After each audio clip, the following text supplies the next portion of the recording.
लाडवाइस news में खबरों के सिलसिले के जारी रखने के जुडो का खबर ॾींदा हलूं त जुडे सां तालुक़ रखंदड़ पोरियत हारी जो पुटु पूंजोमल भील सेनेटर चूंड ॾियण बैदि पहिरियों दफ़ो पंहिंजे अबाणे शहर जुडे पहुतो। विख विख ते शानदार इस्तक़बाल गुलनि जी वर्खा पुठिते पियल तबिक़नि में सराही।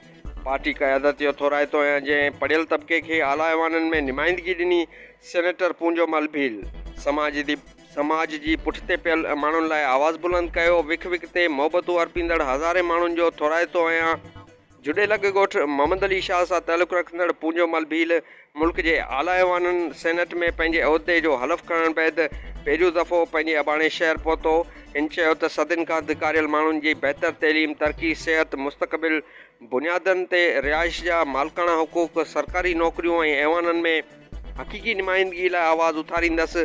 कानून साज़ी लाइ पिणु कोशिश कंदसि। जुडे में डॉक्टर इरफान अली कोलाची, उमर भील, मोहन भील, डॉक्टर आलमचंद भील, शंकर भील, डॉक्टर अब्दुल करीम कोलाची जी अॻुवाणी में सवे माण्हुनि मेन स्टेशन रोड ते आजियां कई। रिपोर्ट निसार हज़ार ऐं लाडवाइस न्यूज़ जुडो। वधीक ख़बरुनि अपडेट लाइ फॉलो करियो लाडवाइस न्यूज़।